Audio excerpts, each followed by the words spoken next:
Di dalam tubuh kita ada yang namanya batara guru di sini, pineal gland namanya. Sistem kelistrikan manusia. Makanya manusia itu cuma dua, listrik dan kimia. Makanya orang sakit berarti ada gangguan kelistrikan di tubuhnya atau gangguan kimia dalam tubuhnya. Makanya ketika ada gangguan kimia, tubuh memproduksi zat-zat kimia yang tidak menguntungkan. Seperti zat-zat yang disebut dengan adrenalin. Ada zat-zat yang menguntungkan, dopamin, serotonin, oksitoksin, ya, endorfin, itu zat-zat yang menguntungkan. Itu tergantung reaksi kimia dalam tubuh kita normal atau tidak. Yang kedua, ada sistem kelistrikan.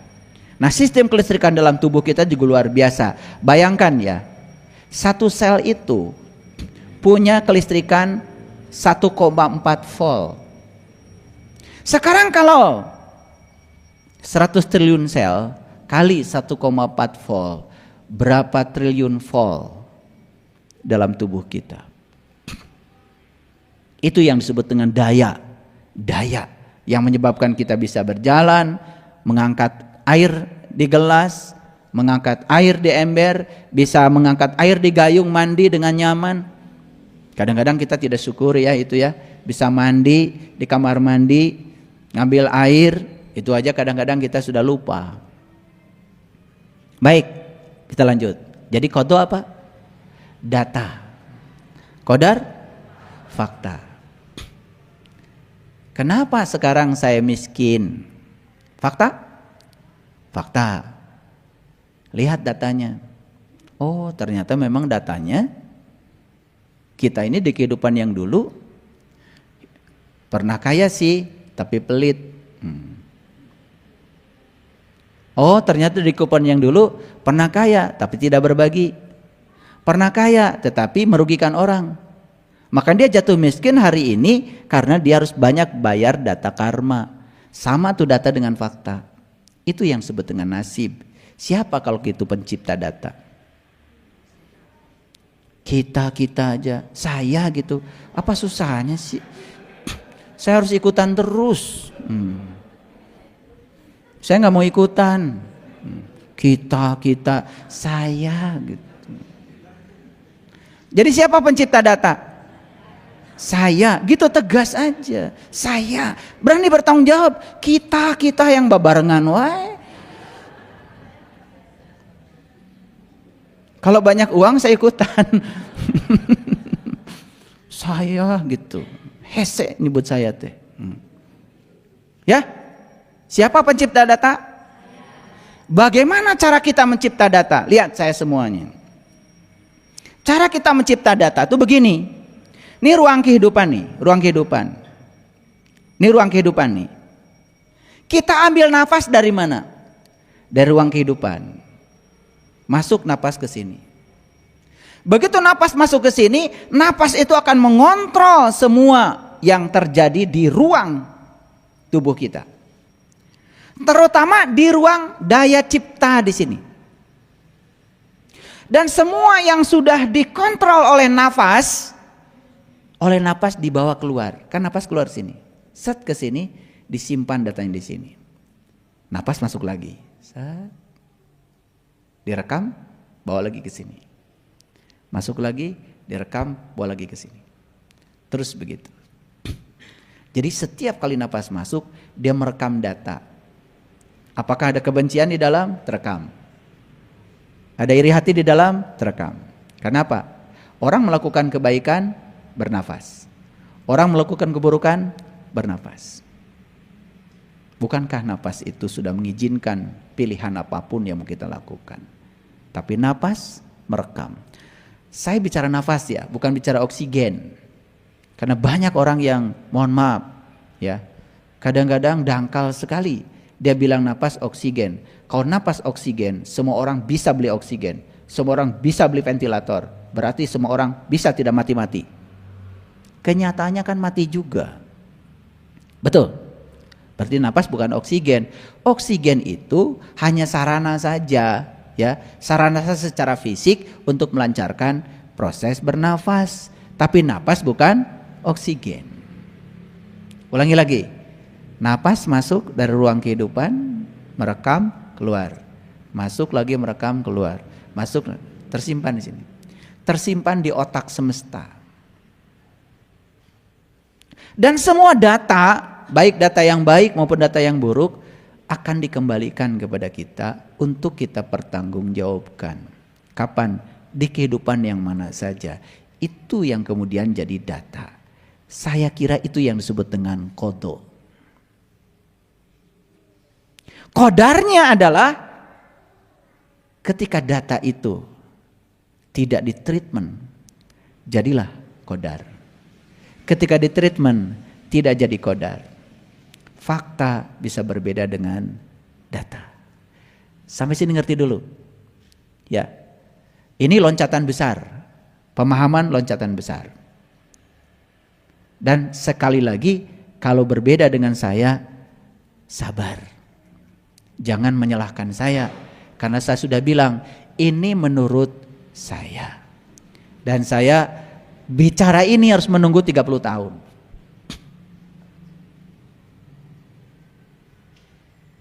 Kalian tinggal nerima aja. Betul nggak? Oke. Jadi sel dan DNA sebagai penyimpan data kehidupan. Jadi sekali lagi, tubuh manusia ini data isinya? Data. Karena ilmuwan sudah menemukan di setiap sel ada 3 miliar data. Data adalah informasi. Siapa pencipta informasi? Pencipta informasi adalah saya di kehidupan sebelum ini. Di kehidupan yang mana? Entah di kehidupan yang mana. Karena kita sudah lahir, hidup, lahir berulang kali ke sini. Dan kenapa kita harus lahir lagi ke sini? Karena data itu belum selesai. Belum selesai diurai semuanya. Gitu. Jadi pertanyaan berikutnya adalah, apakah data dan fakta sama atau berbeda? Bisa sama, bisa berbeda. Tergantung apa kita mau treatment data kita atau tidak. Ngerti? Kan tadi saya bilang, di umur sekian kamu akan sakit. Itu data. Ternyata di umur sekian dia tidak sakit. Karena apa? Begitu diberitahu di umur sekian dia akan sakit, dia langsung mengubah pola hidup. Nah, begitu pola hidup dirubah, spiritnya bagus, mentalnya bagus, energi yang mengalir dalam tubuh bagus, fisiknya juga akan ikut bagus. Jadi sebetulnya semakin jelas kalau sakit bukan buatan Allah, sakit adalah buatan kita sendiri. Tapi kita yang buat, Allah tetap saja hadir untuk menyembuhkan. Gak keren tuh Allah? Kita yang bikin sakitnya, dia hadir untuk menyembuhkan. Gak keren tuh Allah? Makanya hati-hati ketika kita bicara. Kita kan suka doa tuh di WA, semoga Allah segera mencabut penyakitnya. Kata Allah, emang gue pikirin kapan saya nyolok nak? Kapan saya nusuknya? Kok tiba-tiba mencabut? Kan cabut itu nusuk dulu. Betul? Kapan Allah nanamnya tiba-tiba harus panen? Allah itu hanya menyembuhkan, tidak ngirim penyakit. Makanya kalian kalau mau kirim doa, doakan orang sakit, jangan ngasal. Begitu kalian bilang semoga Allah mencabut penyakitnya, berarti kalian sedang nuduh sama Allah, Allah yang nanam. Mal cager, kita doa teh mal bener. Betul? Ganti, semoga Allah menyembuhkan, itu bagus. Semoga Allah menyembuhkan itu berarti percaya kalau Allah adalah sang penyembuh, tidak menuduh Allah sebagai penanam penyakit. Penyakit mah buatan kita, dari data kita. Ilmuwan sudah membuktikan orang yang sakit jiwanya, bukan sakit jiwa gila di rumah sakit, bukan. Ya normal kayak gini, tetapi ada masalah dengan jiwanya, ada masalah dengan spiritnya. Masalah dengan spiritual itu berkontribusi 50% terhadap sakit fisik. Ada masalah dengan mental berkontribusi 25% terhadap sakit fisik. Ada masalah dengan hubungan sosial, masih ngewa kabatur, 15% kontribusi terhadap fisik. Jadi kalau spiritnya buruk, mentalnya buruk, kemudian ditambah lagi 15% hubungan sosial tidak bagus, itu sudah 50 tambah 25 tambah 15, 90%. Makanya orang yang sakit fisik hari ini dapat dipastikan 3 unsur yang besar itu bermasalah. Silakan, kalian nggak akan bisa menolak ini. Ini hasil riset ilmuwan. Jadi siapa pencipta data? Siapa? Saya. Sekarang siapa pencipta fakta? Kok jadi hilang suaranya? Pencipta data saya. Pencipta fakta saya. Tinggal sekarang mau nggak data sama dengan fakta. Disitulah kemudian Allah hadir menyatakan siapa yang mau mengubah nasibnya, ya insya Allah diikuti oleh Allah. Allah akan membantu untuk mengubahnya. Mari kita lihat sekarang, masuk ayat-ayat Quran. Sampai sini dulu, ngerti nggak sekarang tentang qada dan qadar? Jadi apakah di dalam qada dan qadar ada ketentuan Allah? Ada. Bagaimana cara Allah bekerja? Ngikutin maunya kita. Jadi tetap saja kuasa tertinggi ada pada kita. Makanya Allah bilang, aku bergantung kepada kamu. Kamu adalah apa yang kamu pikirkan, kan gitu? Kamu adalah apa yang kamu persangkakan kepadaku, kan begitu?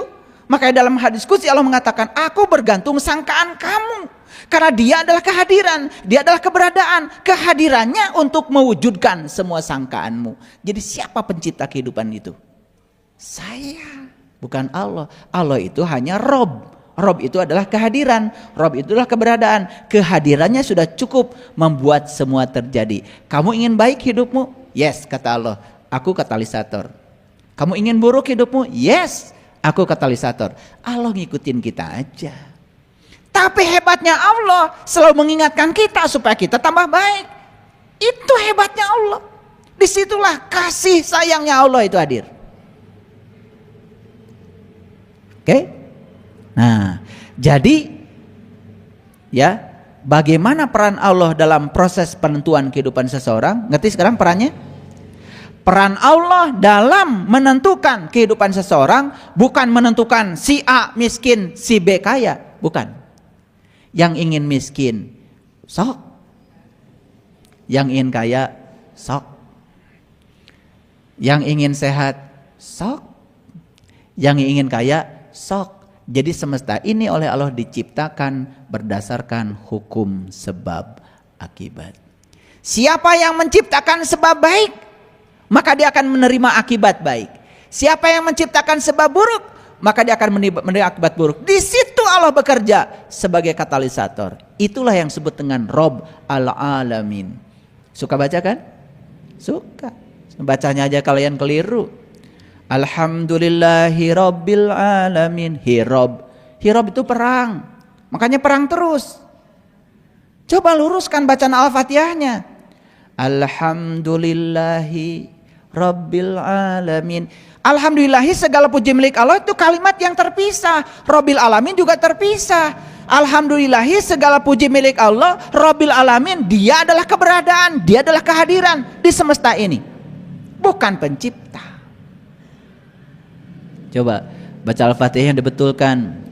Alhamdulillahi Rabbil Alamin, Ar-Rahmanir-Rahim, Maliki Yaumiddin, Iyyaka na'budu wa iyyaka nasta'in. Hanya kepadamu aku menyembah, bukan iyyaka na'budu wa iyyaka nasta'in. Gimana sih kalian? Iyyaka dengan na'budu terpisah.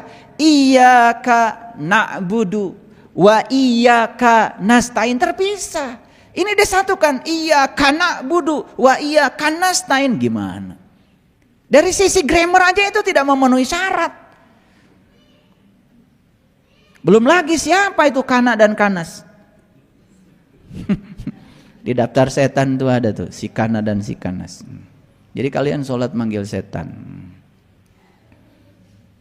Alhamdulillahi Rabbil Alamin, Ar-Rahmanir Rahim, maliki yaumiddin, iyyaka na'budu wa iyyaka nasta'in, ihdinas siratal mustaqim, siratal ladzina an'amta 'alaihim ghairil maghdubi 'alaihim waladdallin.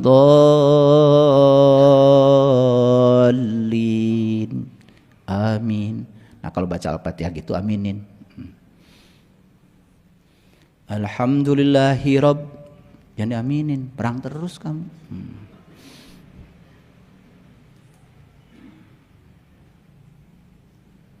Jadi kadang-kadang kita itu lebih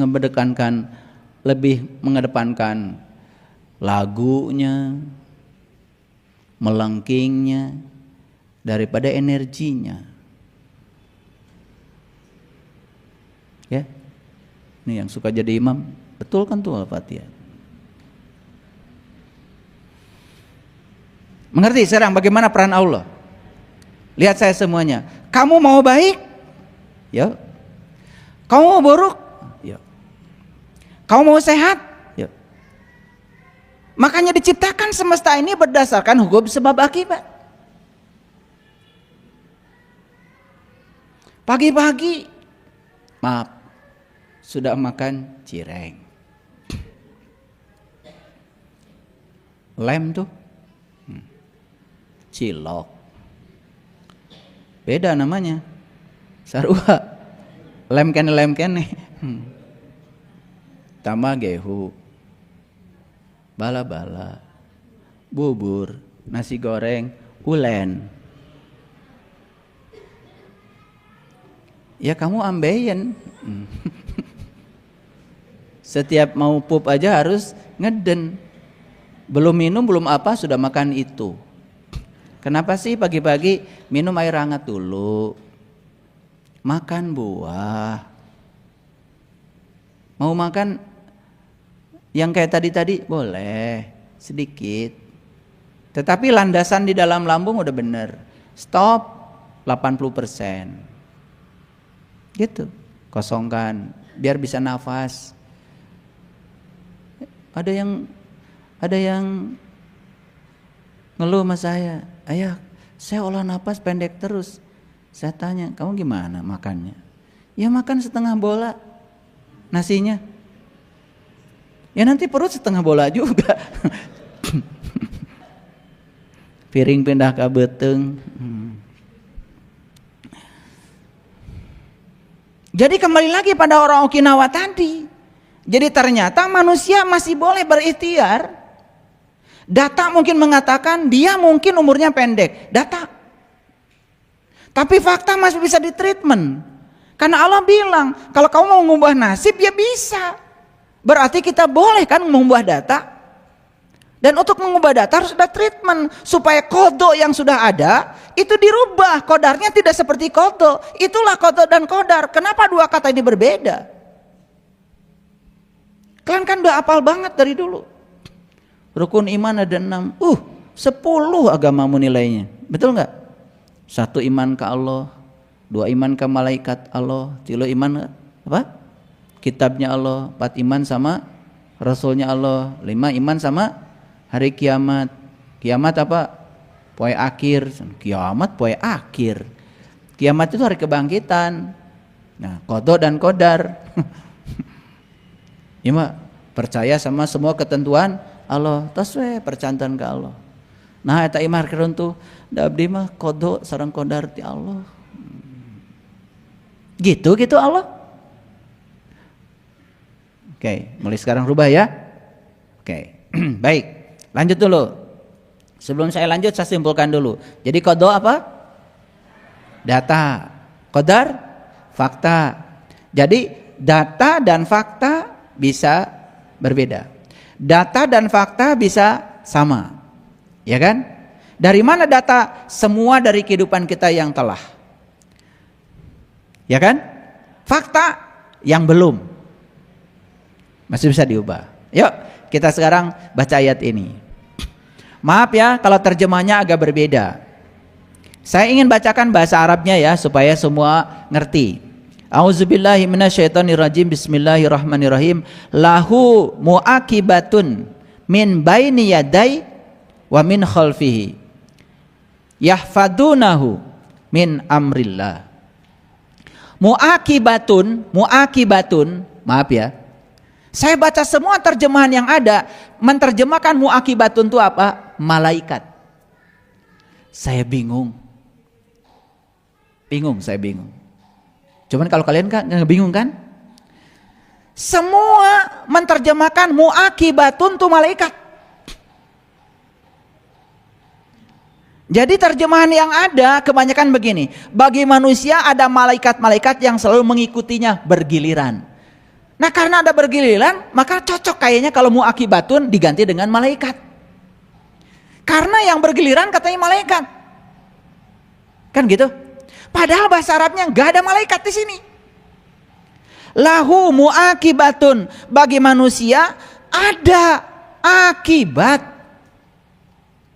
Bagi manusia ada akibat-akibat yang selalu mengikutinya bergiliran. Itu terjemahan saya. Dan cocok dengan bahasa Arabnya kan? Kan yang mengikuti kita itu akibat-akibat, bukan? Bergiliran nggak? Atau belum ngerti? Kamu makan sembarangan, sakit perut kan akibatnya? Udah nunggu kan akibat itu? Betul? Iya. Kang Dadan lambat ke stasiun. Ya ada akibat yang menunggunya, ditinggal kereta api. Kan akibat. Sekarang saya mau nanya sama kalian, bukankah kalian sekarang sedang ditunggu oleh akibat dari sebab yang kalian buat? Betul nggak? Kamu makan banyak, akibatnya ya perutnya jadi, itu akibat. Ngerti maksud saya? Nonton TV kelamaan, matanya jadi runyam, akibat kan? Ngerti maksud saya? Begadang terus menerus, akibatnya apa? Akibatnya tubuh jadi kurang fit, kan begitu? Nah sekarang saya mau tanya, apakah kita sekarang sedang ditunggu oleh malaikat atau ditunggu oleh akibat? Kan akibat yang menunggu kita itu.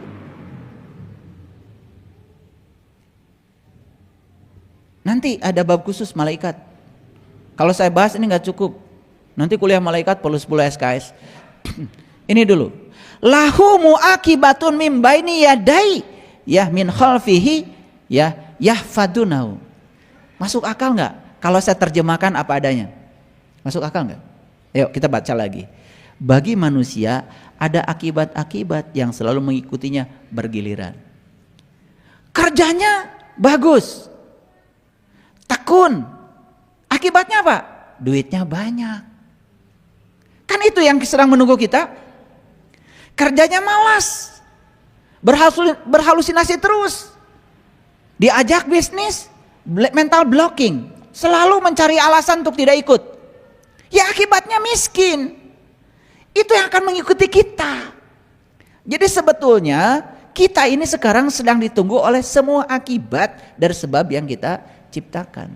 Makan sehat, akibatnya tubuhnya sehat, umurnya panjang. Ini maksud saya. Masuk akal nggak? Oke, lanjut. Makanya saya bacakan bahasa Arabnya mengartos. Kalau kalian baca terjemahannya nggak ngerti bahasa Arab kan repot. Lanjut ya. Innallaha la yughayyiru ma biqaumin hatta yughayyiru ma bi anfusihim. Ini ayat, ini ayat setiap Jumatan pasti dibaca ayat ini. Tapi yang pertamanya jarang dibaca. Padahal yang dalam itu adalah bagian dari penggalan yang pertama. Innallaha la yughayyiru ma biqaumin hatta yughayyiru ma bi anfusihim. Jadi Allah sedang bilang kepada kita, sesungguhnya Allah tidak akan merubah keadaan suatu kaum sehingga mereka mengubah keadaan yang ada pada diri mereka sendiri. Jadi kalau tadi qada dan qadar diartikan ketentuan Allah, atau buat apa Allah tuh bilang bisa diubah? Ngerti nggak? Jadi kalau qada dan qadar itu adalah ketentuan Allah yang tidak bisa diubah, buat apa Allah bilang bahwa sebetulnya nasibmu, keadaanmu bisa diubah? Dan sekarang udah ketemu titik temunya. Kalau qadha itu data, qadar itu fakta, fakta bisa berbeda dengan data. Kalau kita mau melakukan perubahannya. Ada pertentangan nggak di sini? Jadi nggak ada ya pertentangan. Otak saya jadi nerima sekarang. Jadi saya untuk bisa mencari titik tengah agar ilmu saya memenuhi asas koherensi, tidak bertentangan dengan akal pikiran saya. Bayangkan, saya harus menganalisis begitu banyak ayat, begitu banyak data, begitu banyak fakta, dan kalian sekarang tinggal nerimanya, bukan? Manis kalian itu. Udah dijelaskan gini aja kadang-kadang masih nggak ngerti juga, saya bingung itu. Pernah nggak melihat bagaimana upaya saya untuk menemukan sebuah gagasan seperti ini? Pernah nggak? Seperti apa? Kan kalian taunya saya ceramah 2 jam. Ini yang diceramahkan 2 jam itu pencariannya bukan 2 jam. Pendalamannya bukan 2 jam. Oh, sekarang qadha itu data, qadar itu fakta. Data bisa sama, bisa tidak sama. Dan ayat ini jadi masuk. Karena ayat ini mengizinkan kepada kita untuk mengubah keadaan kita. Silakan, terserah kamu. Jadi artinya risetnya Profesor Kazuo Murakami yang mengatakan gen bisa diubah, sekarang nyambung dengan ayat ini. Dulu orang mengatakan gen tidak bisa diubah. Dan sekarang Profesor Kazuo Murakami mengatakan gen bisa diubah. 2 cara mengubah gen. 1, tertawa. Yang kedua, doa. Beliau bicara ini di laboratorium bioteknologi, bukan di musola. 2 cara mengubah gen. 1 dengan tawa, 2 dengan doa. Jadi sing lo baseri. Sarang seueur ngadoa. Kade, doa itu bukan ngatur Allah supaya ngikutin keinginan kamu, stres lagi. Doa itu adalah merubah pikiranmu menjadi positif, mengubah kata-kata menjadi positif, mengubah tindakan menjadi positif. Itu yang akan mengubah nasib. Makanya kan ada kata-kata bagus itu, ya. Begini, cara mengubah nasib. Pikiran melahirkan kata-kata. Kata-kata melahirkan perbuatan. Perbuatan melahirkan kebiasaan. Kebiasaan melahirkan karakter. Karakter melahirkan nasib. Jadi siapa yang menciptakan nasib? Siapa? Saya. Kalian tuh gak nyimak. Karena tadi jawabannya saya, sekarang saya lagi. Gimana sih? Ulangi coba. Gimana dari tadi? Ini udah sarapan belum? Pantes. Sarapannya kayaknya cilok. Lihat saya semuanya. Pikiran menghasilkan kata-kata. Kata-kata menghasilkan perbuatan. Perbuatan menghasilkan kebiasaan. Kebiasaan menghasilkan karakter. Karakter menghasilkan nasib. Jadi siapa pencipta nasib? Pikiran. Nah itu waras. Saya. Jadi yang menciptakan nasib itu apa? Pikiran. Jadi kalau begitu gimana cara mengubah nasib? Ubah pikiranmu.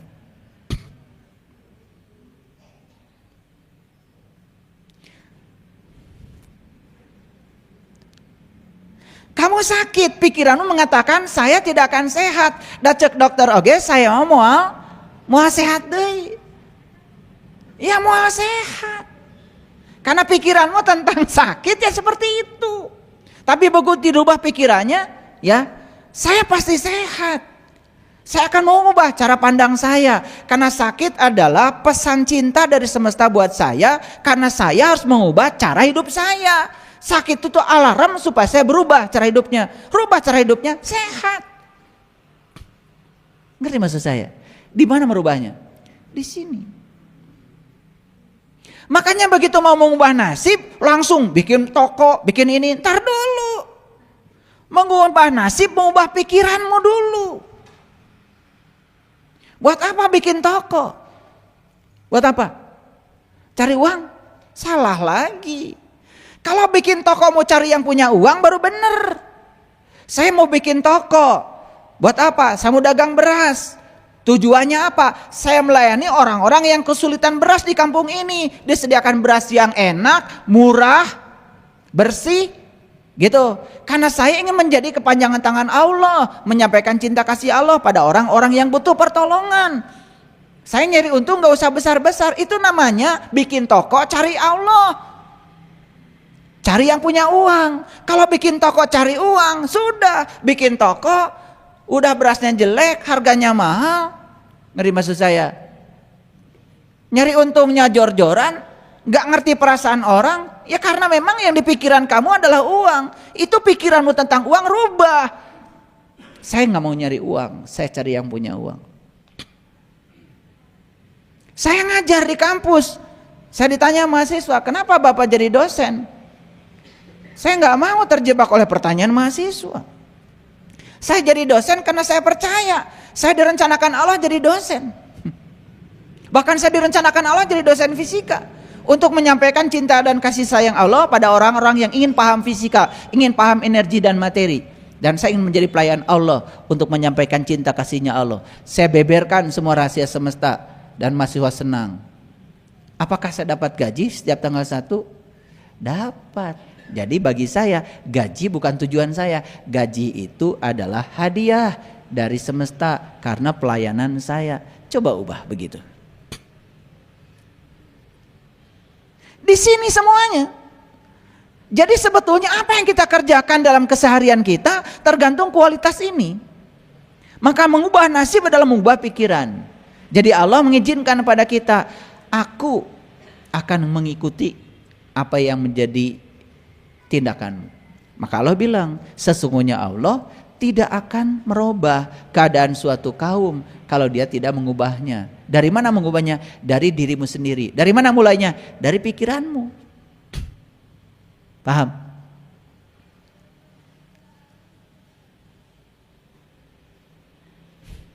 Saya sedang ngebangun jalan di Jelekong. Orang yang dipercaya oleh saya di sana selalu bilang sama saya, ayah katanya, batu kan mahal. Saya bilang, gak usah berpikir mahal, berpikir kebeli aja. Makanya dia suka ngirit-ngirit, ya. Hari ini katanya cukup 4 truk, mahal cukup, genap truk kata saya. Cekap 4, telepon deh sore, saya batu ayah, tah da maneh mah. Hayo mikiran teh mahal. Duit mah buatan peruri, batu mah buatan Allah.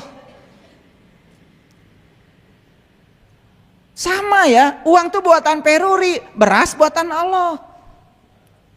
Duit buatan peruri, itu yang namanya pisang, beras, daun singkong, itu buatan Allah semua.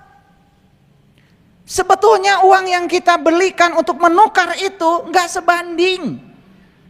Makanya kalau ke pasar ada orang jualan singkong, nawarkan 10.000, tong ribut, beli. Ditawar. Menawar orang sama menawar Allah. Da singkong mah buatan Allah, duit mah buatan peruri. Makanya kita tuh harus punya tata titi kalau nawar. Iung bari ngaleos. Nawar nage 2.000. 2.000-nya sakilo, aduh, hayang nyiwit.